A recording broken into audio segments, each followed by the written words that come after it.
बिस्मिल्लाहिर्रहमानिर्रहीम। अस्सलाम वालेकुम व्यूअर्स, मैं हूं साइदा राशिद और आपको अपने YouTube channel food with Saida पे वेलकम कहती हूं और आपके लिए दुआ करती हूं कि आप जहां कहीं भी हों खैरियत से हों। अल्लाह ताला आप सबको बहुत सी खुशियां दे। आम का सीज़न है तो आम की मुख्तलिफ़ किस्म की रेसिपियाँ मैं आजकल लगा रही हूँ। तो आज मैंने सोचा कि आपके साथ चटनी की रेसिपी शेयर करूँ। इतनी मज़े की ये चटनी बनाएंगे कि ये काफ़ी देर तक हम महफूज करके भी रख सकते हैं और हाजमेदार ये चटनी है। खाने के साथ आधा चम्मच 1 चम्मच ज़रूर खाएं तो इसके साथ जो खाना वगैरह अच्छी तरह हज़म हो जाता है। 7 किलो आम थे मेरे पास तो मैंने इनको अच्छी तरह बारीक सा काट लिया है। तो इसमें इसकी सफाई करने के बाद तकरीबन ये 4.5 किलो या 5 किलो के करीब बचेंगे। थोड़ा सा पानी डालेंगे और इसको अच्छी तरह हमने पकाना है। इतना पकाना है कि आम जो है अच्छी तरह गल जाएं, फिर हमने इसको ग्राइंड कर लेना है। इसको हमने पकाने के अलावा हम ऐसे भी ग्राइंड करके इसकी चटनी बना सकते हैं, लेकिन इसको पकाने से ये होता है कि ये चटनी काफ़ी देर तक महफूज रहती है, ख़राब नहीं होती।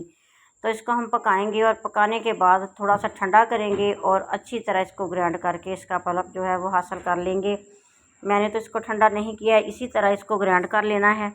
ग्राइंड करने के बाद हम इसको पतीले में फिर निकालेंगे और इसको पकाएंगे। अगर आपने अभी तक मेरे चैनल को सब्सक्राइब नहीं किया तो चैनल को सब्सक्राइब कीजिएगा, बेल आइकन प्रेस कर लीजिएगा ताकि हर नई आने वाली वीडियो का नोटिफिकेशन आपको मिलता रहे। ये देखिए हमने सारे आमों को इसी तरह ग्राइंड कर लेना है और पतीले में डाल लेना है। ये गरम इसलिए ग्राइंड किया है कि इसमें चीनी जो है वो जल्दी फिर हल हो जाती है। चीनी हमने इसमें 3 किलो डालनी है, तो बाद में चेक करेंगे, अगर कम लगी तो चीनी थोड़ी सी और शामिल कर लेंगे। इसी तरह ठंडे को चूल्हे पे रखने से पहले हम इसको अच्छी तरह हिलाएंगे तो चीनी जो है अब इसके अंदर मिक्स हो जाएगी अच्छी तरह। तो अब हमने इसमें थोड़े से मसाले डाले हैं। 1.5 चम्मच इसमें सौंफ डालेंगे। सौंफ के बाद हमने इसमें शामिल करना है थोड़ा सा मेथी दाना, तकरीबन 1 चम्मच हमने मेथी दाना इसमें शामिल करना है। इलायची के 12 से 14 दाने इसमें शामिल करने हैं। 12-14 इलायचियाँ ले लेंगे। सब्ज़ इलायची इसमें डालेंगे और इसमें डालेंगे काली मिर्च, वो भी हमने साबुत ही इसमें शामिल करनी है। बाद में सारी चीज़ों को हमने थोड़ा सा पीस लेना है। इसमें कलवंजी जाएगी 1 चम्मच भर के, तो मिक्सी के जार में डालेंगे और इनको अच्छी तरह हम पीस लेंगे। ज़्यादा पाउडर नहीं बनाना, बस दरदरा सा इसको पीसना है। इसके बाद हम सारे ये मसाले को, ये देखें आपके सामने है, इस तरह हो गया तो इसको डाल देंगे चटनी में और इसको रख देंगे चूल्हे पे।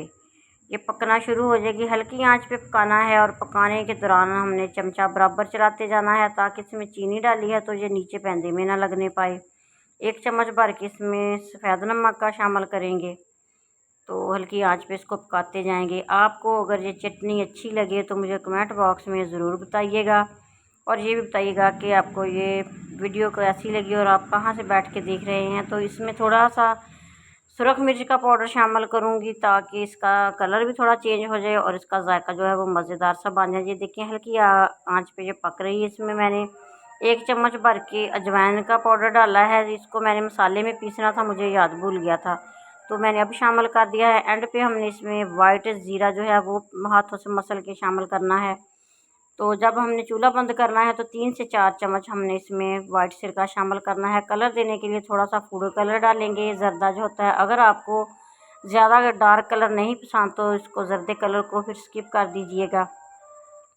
ये देखें पक के तैयार हो चुकी है। पानी जो है इसका खुश्क हो चुका है। चटनी हमारी लाजवाब सी तैयार है। अब हमने इसमें 3 से 4 चम्मच जो है वाइट सिरका शामिल करना है ताकि ये अच्छी तरह महफूज रह सके और ख़राब ना होने पाए। इसको डिश आउट करेंगे।